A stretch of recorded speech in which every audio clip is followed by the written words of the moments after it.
नमस्कार बच्चों, हर घर पाठशाला में आपका एक बार फिर से स्वागत है। तो इस बार हम नया कंटेंट पढ़ने से पहले अपनी छठी क्लास में जो भी हमारे कुछ कॉन्सेप्ट रह गए थे उनकी हम पुनरावृत्ति दोबारा करेंगे, उनको फिर से समझेंगे।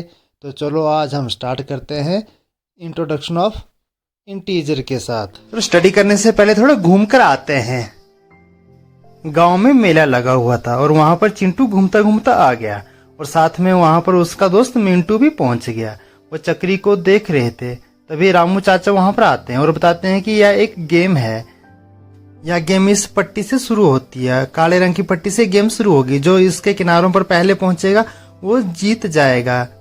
चक्री का जो रंग एरो के सामने खड़ा होगा उसी के अनुसार आपने 2 कदम आगे और पीछे चलना है। हरे पर 2 कदम पीछे चलेंगे और नीले पर 2 कदम आगे चलेंगे। यह इस गेम के रूल हैं। तो चिंटू ने पहले चलना शुरू किया। अब देखते हैं चक्री रुकी है नीले रंग पर, तो चिंटू अब नीले रंग पर रुकने पर 2 कदम आगे चलेगा। तो ब्लैक से 2 कदम आगे चला। अब चक्री फिर से घूमी। अब मिंटू भी 2 कदम आगे पहुंच गया। अब फिर से चिंटू के केस में चक्री नीले पर खड़ी 2 कदम आगे चला गया और मिंटू के केस में हरे पर आगे, तो ये 2 कदम पीछे आ जाएगा।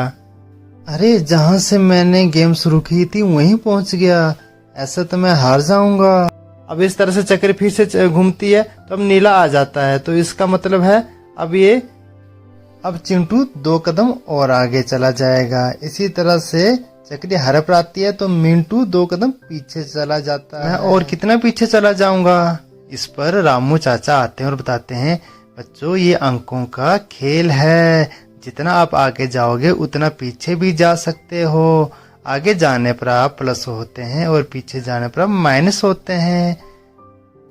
चिंटू कहता है, नहीं हमें अच्छी तरह से समझाओ कि ये प्लस और माइनस का क्या खेल है।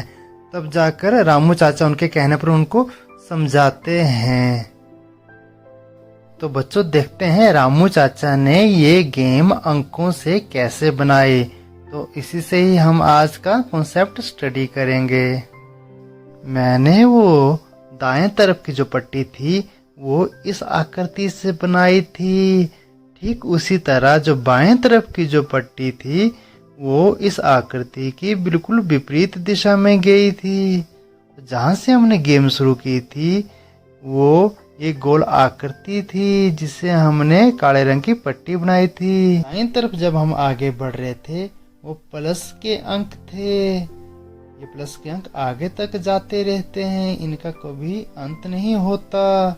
इसी तरह से बाईं तरफ जब हम पीछे हट रहे थे तो अंक उसी की तरह थे, बट उनको अलग पहचान देने के लिए हमने साथ में ये माइनस का चिन्ह लगा दिया और बीच में जहां से हमने गेम शुरू की उसको 0 बोल दिया है। तो अब आप समझे कि ये गेम कैसे बनी। ये जो अंक है जिनके आगे प्लस का निशान लगा है इनको हम पॉजिटिव नंबर कहते हैं। हिंदी में धनात्मक भी कह सकते हैं। और जिनके आगे ये माइनस का चिन्ह लगा है इनको हम नेगेटिव नंबर कहते हैं और हिंदी में ऋणात्मक कहते हैं। और ये जो अंक 1 से जब स्टार्ट होते हैं तो इन अंकों को हम नेचुरल नंबर कहते हैं, प्राकृतिक संख्याएं। अगर इन अंकों में 0 का अंक शामिल कर लें तो हमारे पास अलग ग्रुप बन जाता है जिन्हें होल नंबर्स या पूर्ण संख्याएं कहते हैं। अब इसी तरह से अगर ये प्लस वाले भी, 0 वाले भी और माइनस वाले सभी एक साथ इकट्ठे हो जाएं तो हमारे पास एक अलग ग्रुप बन जाता है जिन्हें हम इंटीजर्स कहते हैं। जी हाँ, पूर्णांक। इसी के बारे में आज हम स्टडी करेंगे। रामू चाचा कहते हैं कि उन्हें गेम बनाने का आइडिया कैसे आया।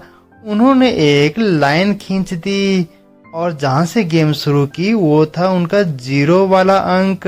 वहां पर उन्होंने जो काले रंग की पट्टी बनाई थी उसको यहाँ पर एक डैश लगा दिया, उसको कह दिया था 0।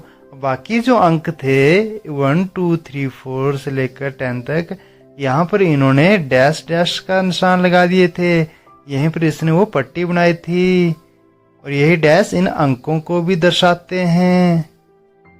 इसी तरह से लेफ्ट साइड में जो पट्टी बनी थी वहां पर भी उन्होंने इन अंकों से वो डैश लिए थे और यही डैश हमारे बाईं तरफ लगते हैं और ये इन अंकों को दर्शाते हैं।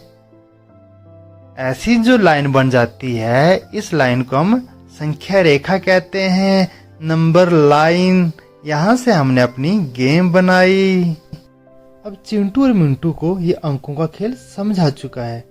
अब वो गांव की तरफ जाते हैं और देखते हैं कि कुएं में सीढ़ियां लगी हुई हैं और वहां पर जहां पर सीढ़ियों तक पानी पहुंचा है वहां पर वो एक मार्क लगा के आ जाते हैं। तो उन्होंने काउंट किया कि 8वें नंबर की सीढ़ी पर पानी का स्तर है। इस 8वें नंबर की सीढ़ी पर ये 0 का लेवल लगा देते हैं।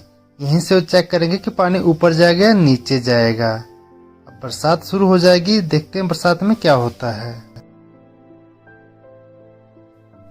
और जैसे कि आप सभी जानते हैं, बरसात में सभी जल स्रोतों का जल स्तर बढ़ जाता है। इस तरह से इसका पानी भी बढ़ चुका है। और देखते हैं चिंटू और मिंटू कैसे पता करते हैं इसका। आप देख रहे होंगे पानी का स्तर ऊपर उठ चुका है।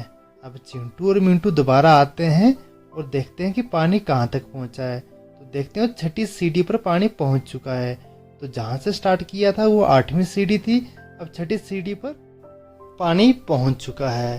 तो पानी 2 सीढ़ी ऊपर आ गया है। तो 0 से शुरू किया था और बढ़ चुका है, तो उन्होंने इसको +2 का निशान दे दिया। अब पानी को जब यूज किया गांव वालों ने तो उसका जल स्तर नीचे आ गया।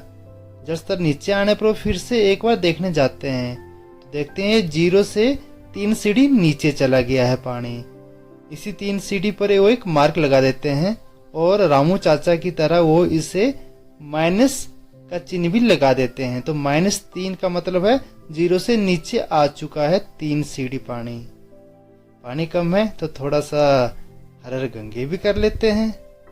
इस तरह से चिंटू और मिंटू को ये प्लस माइनस का खेल समझ आ चुका है। अब पानी का जल स्तर और नीचे आ गया। पहले -3 पर था, अब पानी और नीचे चला जाता है। तो एक सीढ़ी नीचे जाने पर ये जल स्तर -4 पर पहुंच जाता है।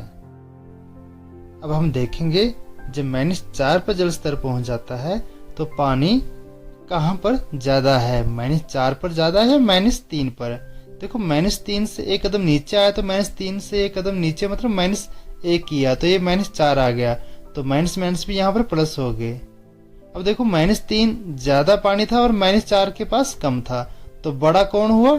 -3, तो क्योंकि -3 के केस में ज्यादा पानी था। इस तरह से आप बड़ा और छोटे का ये कॉन्सेप्ट भी आपको क्लियर हो चुका है। तो -4 और -3 में बड़ा कौन है? -3 में ज्यादा पानी था तो -3 बड़ा हुआ, और -4 में कम पानी था तो -4 छोटा हुआ। अब अंक देख के हम नहीं बोलेंगे बड़ा या छोटा, उसके साथ कौन सा चिन्ह लगा हुआ है। इसलिए जब माइनस का चिन्ह होता है तो छोटा अंक बड़ा होता है और बड़ा छोटा होता है। मान लो पानी का जल स्तर ऊपर उठ गया। कहाँ तक ऊपर उठा?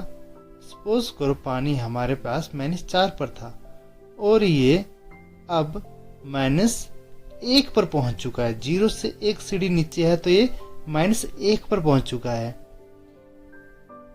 अब आप देख रहे होंगे -1 पर जब पानी पहुंच जाता है तो जल स्तर क्या हो गया? ज्यादा हो गया ना -1 पर। अब -4 पर जल स्तर क्या था? कम था। तो -4 से -1 पर जाने के लिए इनको 3 कदम ऊपर चढ़ना पड़ा। तो जब -4 में 3 कदम ऊपर चढ़ेंगे तो हम करेंगे कि हम ऊपर की तरफ गए, प्लस किया हमने, हमारे पास ये -1 आ जाता है। इस तरह से नीचे से ऊपर आते हम प्लस करेंगे तो हमारे पास -1 आ जाएगा। अब आप देख रहे होंगे -1 में जो जल स्तर है, जल की जो मात्रा है बहुत ज्यादा है। -4 पर जल की मात्रा कम थी। इस तरह से आप बता सकते हैं कि -4 और -1 में कौन बड़ा हुआ। तो -1 में जल स्तर ज्यादा है, जल की मात्रा ज्यादा है, तो -1 बड़ा हुआ। अब इस तरह से आपको ये कॉन्सेप्ट भी यहाँ पर क्लियर हो चुका है कि क्यों इस तरह से आपको एक वर्कशीट छोटा दे होने रखी की है। वजह से भी तो बड़ा आपने है। ये वर्कशीट में दिए गए प्रश्नों को हल करना है। ये वर्कशीट आपको PDF फॉर्मेट में भी मिल जाएगी। तो आपने इसको सॉल्व करना है। जो भी आपकी प्रॉब्लम होगी तो हमें मैसेज में ज़रूर लिखना है, हम उसे भी सॉल्व करेंगे और आपने अपने अध्यापकों की सहायता से भी इसको सॉल्व करना है। तो ठीक है बच्चों, मिलते हैं कल नई वीडियो के साथ। तब तक thank you and have a nice day.